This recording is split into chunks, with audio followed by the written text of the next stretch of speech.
que votre filtre à habitacle peut contenir au bout d'1 an de roulage et de garage à l'extérieur.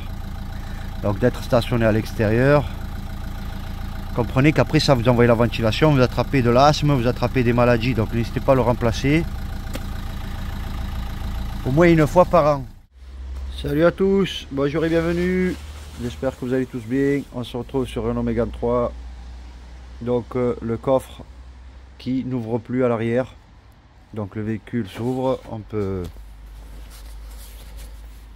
la télécommande fonctionne, donc on voit que ça fonctionne ici. Donc j'ai ouvert la portière, ça marche. Donc est-ce que le rétro se déplie quand on met le contact? C'est possible. Hop. Donc on va mettre le contact.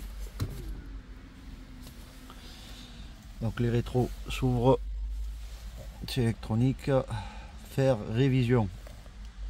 Donc on va faire la révision et en même temps on va contrôler pourquoi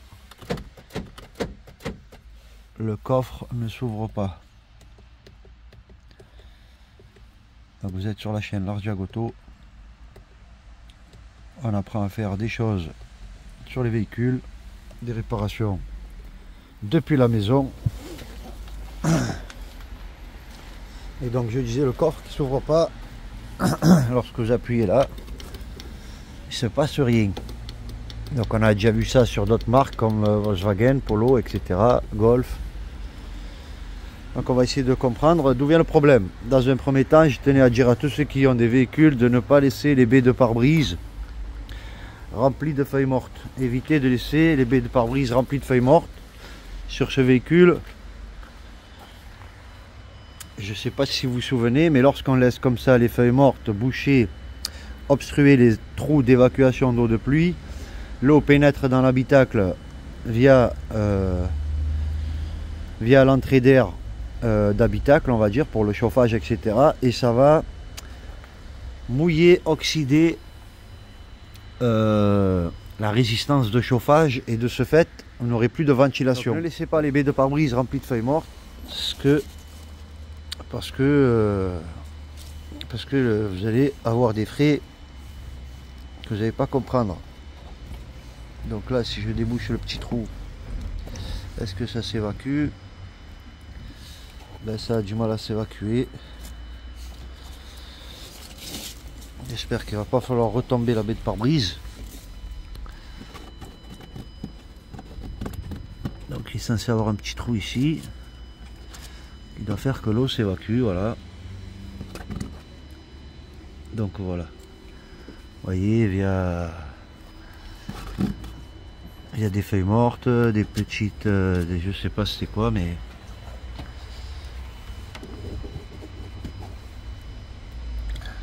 il faut que cette eau là elle s'évacue, elle ne doit pas rester stagnante au niveau de la baie de pare-brise. On a le moteur de l'essuie-glace aussi, donc ces éléments ne doivent pas prendre l'eau. Bon ben je vais mettre tout par terre et je nettoierai après mon jardin. Vous voyez donc. Vous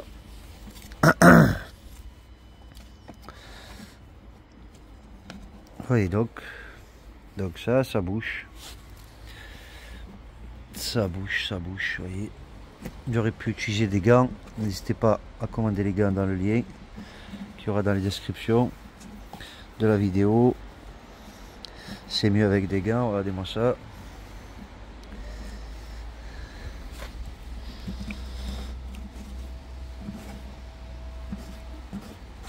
Donc évidemment il faudra faire un coup de nettoyage ici. Et donc pour la révision, très facile, on connaît moteur 1,5 litre DCI, celui-là c'est le 110. Et donc ils nous ont mis où? Le filtre à gasoil. Et je crois que le filtre à gasoil,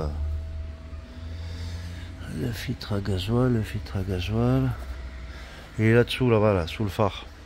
Je crois qu'il est sous le phare. Je crois, je suis pas sûr les amis encore, je ne le vois pas encore de mes propres yeux, mais je vois des tuyaux de gasoil qui vont vers là-dessous. Donc la pompette gasoil pour faire remonter le gasoil après le remplacement du filtre. Et ça se passe là.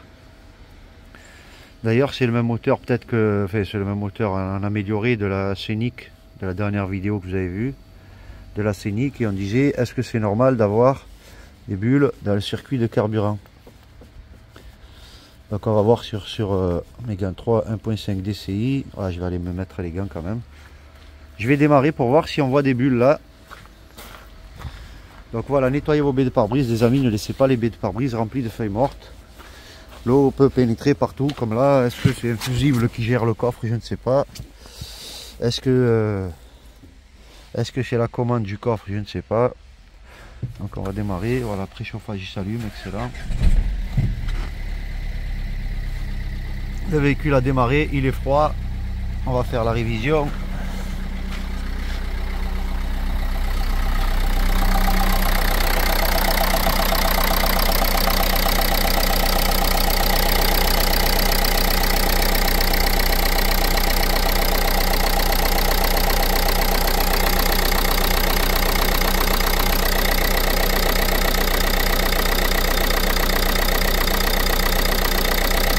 Très fine bulle qui passe, très fine.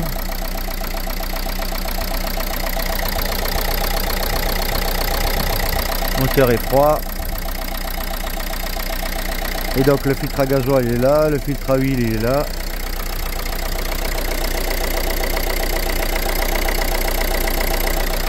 Donc filtre à huile. Le filtre à air il est là, très facile avec cruciforme. Donc tournevis cruciforme. Et voilà, on a fini la filtration et le filtre habitacle en dessous la boîte à gants tout en bas avec pareil du torque qui le maintient. Voilà les amis, très facile. Filtre à air, filtre à huile, filtre à gasoil là-dessous et filtre habitacle à l'intérieur. Donc je vais sortir, je vais essayer de tourner un peu le moteur pour que l'huile soit fluide. On a aussi anti-pollution à contrôler qui vient de s'allumer. Donc le véhicule à masseur, des courts trajets. C'est un véhicule équipé de FAP et c'est un véhicule qui fait que des courts trajets. Donc elle amène les petits à l'école, elle les ramène, elle va à son boulot à 10 minutes et elle revient. Donc le véhicule est démarré tous les matins pour faire même pas une dizaine de bornes. C'est-à-dire qu'il roule même pas pendant 10 minutes et il coupe. On démarre la voiture, on roule 10 minutes et on coupe. Et donc le FAP ne chauffe pas et donc il ne se nettoie pas. Et donc les éléments ont été pris sûrement à carter cash. Bon ben on m'a foutu des tapis, donc j'ai compris que je dois mettre les tapis à ma soeur. Le bidon d'huile de la 530. Prenez la marque que vous voulez. Vu que vous faites la révision chaque année, normalement il n'y a pas de souci. Donc le filtre à gasoil, le voilà. On a le filtre à huile ici. Donc ici tout ça, ça a été pris à carter cash. Voilà la référence pour carter cash. De toute façon, quand vous allez à carter cash, vous avez juste à taper l'IMAT sur l'écran, l'IMAT de votre véhicule, et carter cash il vous donne les références de vos pièces. Donc le filtre habitacle, le voilà, HB 285, dédicace à HB du 13e. Ça fait longtemps que j'ai pas eu de nouvelles d'ailleurs. J'espère qu'il va bien, qu'il est en bonne vie, il est en bonne santé et que toute sa famille se porte bien.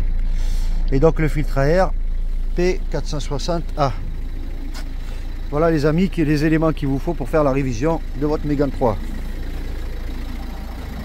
Donc je laisse tourner pour que l'huile, hop, et là on commence à voir apparaître des bulles.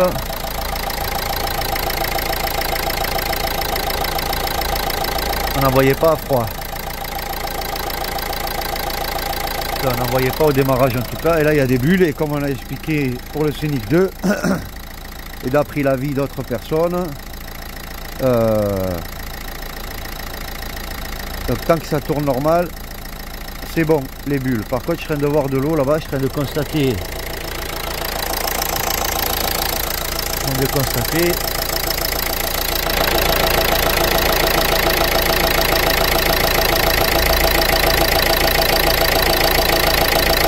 Voilà l'eau de la baie de pare-brise.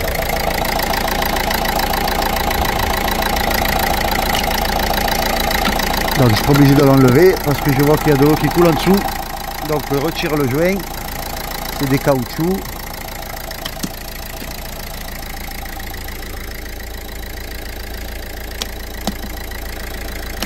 Donc on retire le joint.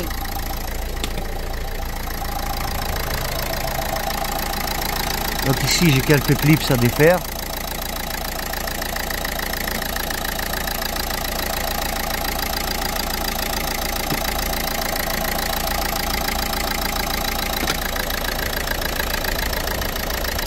Ça n'a pas l'air obstrué.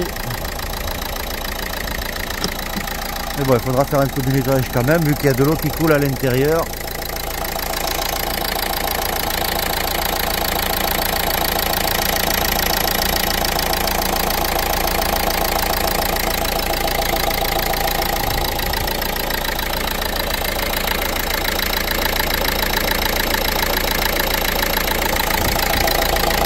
Donc l'eau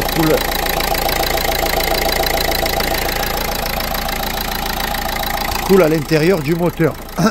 Donc l'eau coule à l'intérieur du moteur et elle peut aller se balader sur des fiches, se balader à des endroits où elle ne doit pas aller et donc créer des pannes difficiles sûrement à trouver par la suite, parce que là aujourd'hui il pleut, on voit. Après les jours où il fait beau, vous verrez rien. Donc pour le filtre à air, on a dit tournevis cruciforme, 2 boulons, et il sort comme un tiroir, hein. Il sort comme ça, vous défaites les 2 boulons, il sort et on le remplace. Donc je vais commencer par ça, je vais aller chercher les outils, me mettre les gants. Amis, salut à tous, j'espère que vous allez bien, j'espère que vous allez tous bien. Salutations, vu qu'on est suivi même à l'international, le bonjour à tout le monde, toutes les langues. Hello, salam. Donc on a dit cruciforme, cruciforme. Il va le falloir petit parce que vous avez vu que il n'y a pas trop d'espace pour faire rentrer le tournevis. Hop. Donc équipez-vous d'une petite caisse à outils comme ça pour faire vos révisions le minimum, hein, syndical. Alors le cruciforme il est là, la tête elle est là, hop, hop, là j'ai pas le...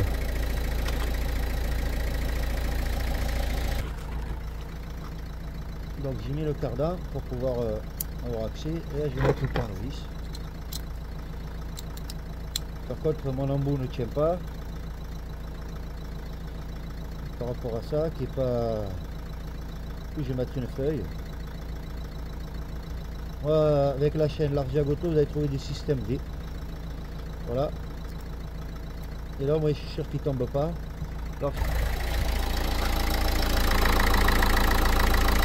Donc à partir de là, il n'y a plus qu'à dévisser comme ça, hop. Évidemment, on est droitier, on n'est pas gaucher.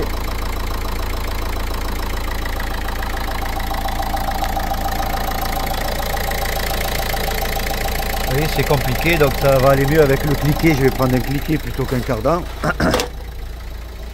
Donc à ceci, je vais ajouter un petit cliquet. Hop là.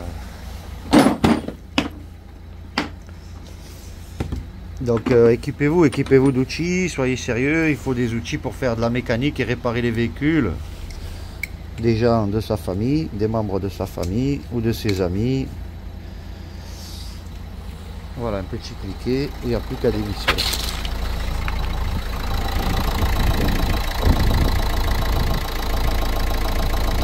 Vous voyez, ici, il y a un plus là, de la batterie, faire attention.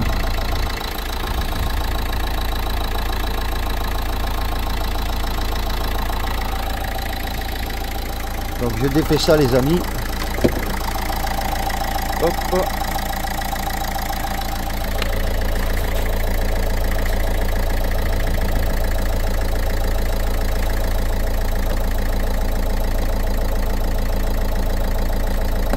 C'est pas l'heure de rentrer par là.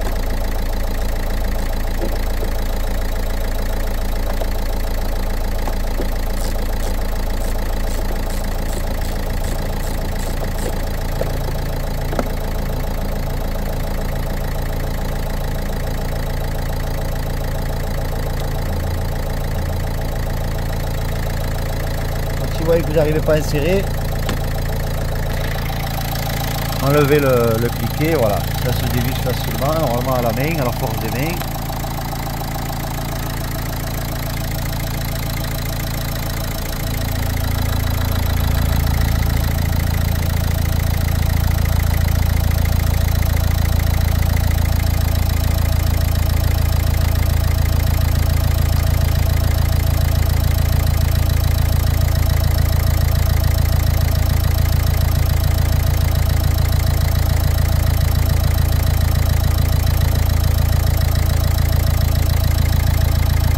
Voilà, vous défaites le boulon.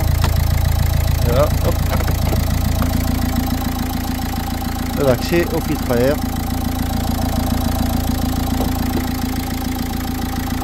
Contrôle qu'à l'intérieur c'est propre. C'est propre.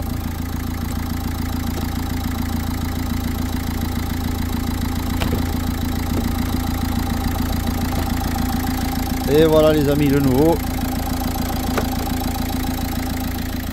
Donc ça, chaque année, ça coûte 15 € ou 10 € le filtre à air. N'hésitez pas à le remplacer.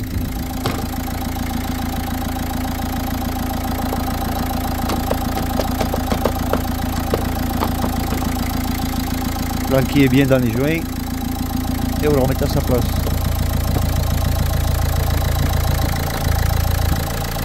Voilà, et il reste à revisser.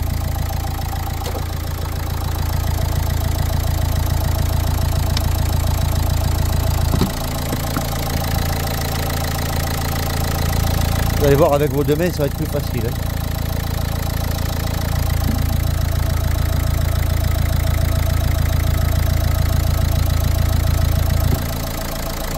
Voilà, il faut que le boîtier revienne bien à sa place. Il me reste à revisser les deux boulons. Et là, je vais laisser tourner un peu. Et ensuite, mettre le cric, passer sous la voiture pour ouvrir le bouchon de vidange et laisser vidanger. Donc, le filtre à air, c'est bon. On va passer au filtre habitacle. J'oublie pas comme dans la 207. Donc le filtre habitacle, il se trouve exactement côté passager. Et franchement, il faut un peu se pencher. Se pencher, donc la boîte à gants elle est là, se pencher en dessous, en dessous, en dessous. Et là, hop. Je vous mets de la lumière, hop.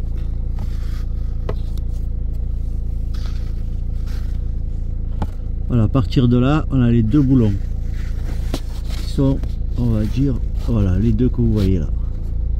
Les deux que vous voyez, il faut les retirer en Torx.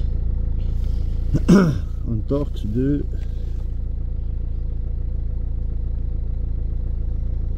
2, ça semble être du 15. Non, Torx de 20.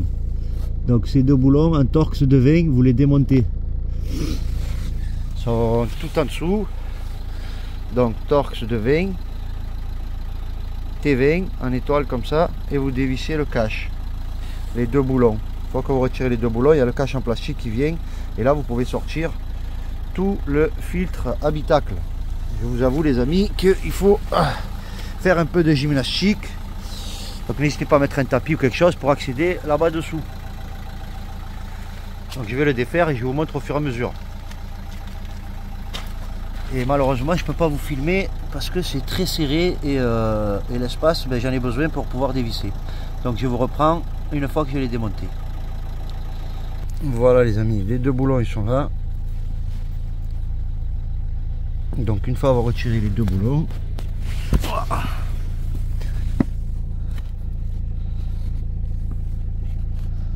n'y a plus qu'à retirer le cache.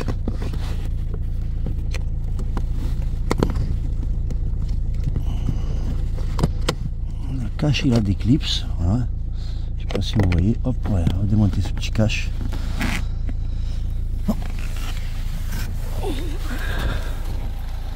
Démonter ce petit cache. Donc il y avait les deux boulons ici. Et là vous avez le filtre habitacle. On va sortir de là.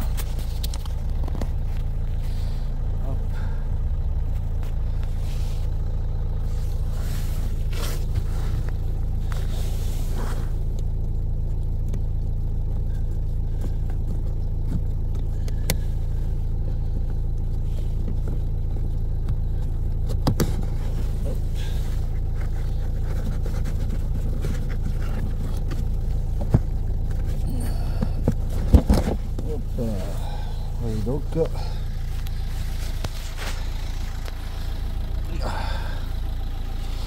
Voilà ce que votre filtre à habitacle peut contenir au bout de 1 an de roulage et de garage à l'extérieur. Donc d'être stationné à l'extérieur, comprenez qu'après ça vous envoie la ventilation, vous attrapez de l'asthme, vous attrapez des maladies, donc n'hésitez pas à le remplacer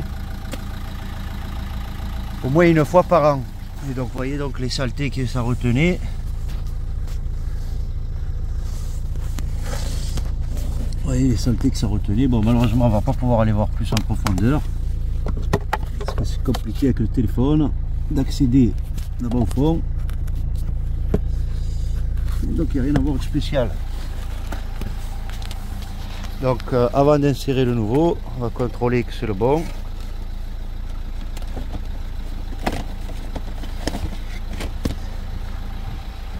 C'est le même, la même taille, les mêmes spécificités, donc il se place, donc il y a marqué l'entrée d'air comme ça, donc il faut arriver à le mettre comme ça sûrement. Voilà, il doit rentrer comme ça, n'hésitez pas à le plier un peu, s'il ne rentre pas vous le pliez un peu, une fois à l'intérieur il se remettra à sa place. Donc voilà le filtre, et donc un coup de nettoyage avant de le remonter.